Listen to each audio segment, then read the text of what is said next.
I still remember the day my grandmother passed away. It was a somber morning, with the sky gray and overcast, as if it too was mourning her loss. I was devastated, having been extremely close to her.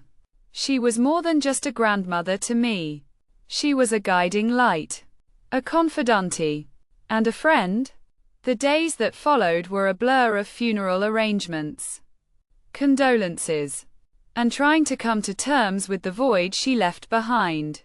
But nothing could have prepared me for what started happening a week after her funeral. I began receiving phone calls from her number.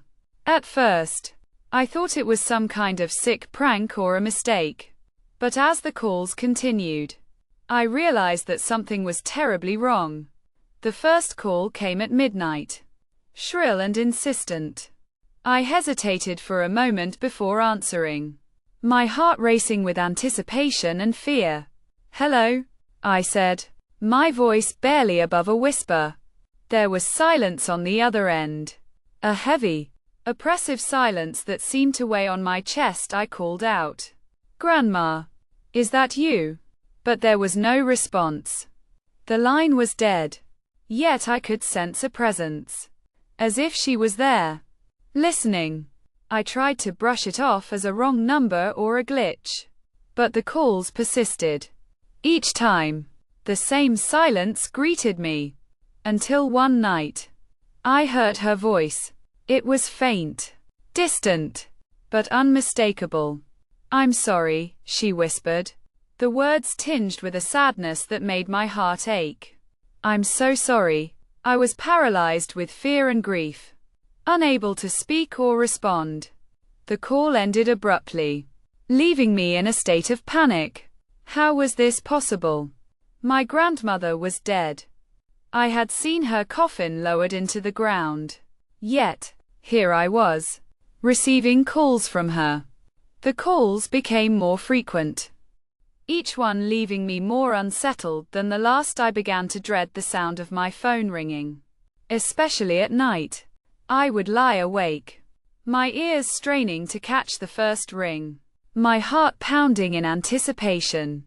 I tried to investigate, to find out if someone was playing a cruel joke on me. But every lead ended in a dead end. It was as if the calls were coming from beyond the grave. One night, I decided to record the call, hoping to capture some evidence of what was happening. The phone rang, and I answered, my voice firm.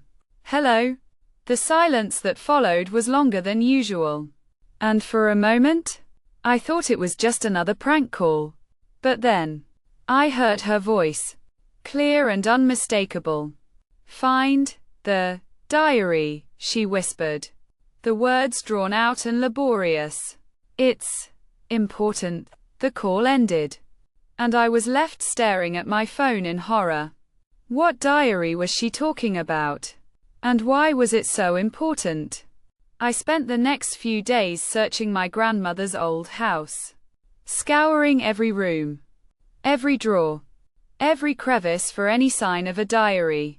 It wasn't until I was about to give up that I found it, hidden away in a small compartment in her dresser. The diary was old, its pages yellowed with age. But as I began to read, I realized that it was more than just a collection of thoughts and memories.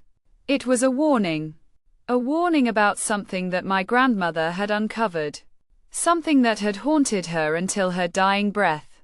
As I read the final entry, a chill ran down my spine.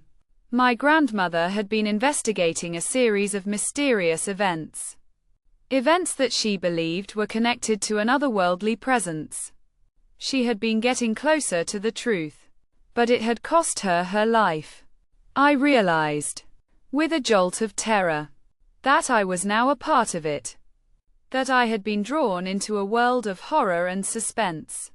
The phone calls, the diary, it was all connected, and I was just a pawn in a much larger game.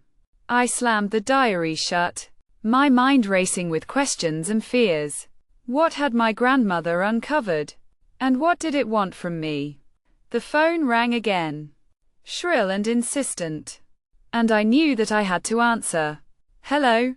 I said, my voice barely above a whisper. The silence that followed was oppressive, heavy with an unspoken threat. And then, I heard her voice, faint but unmistakable.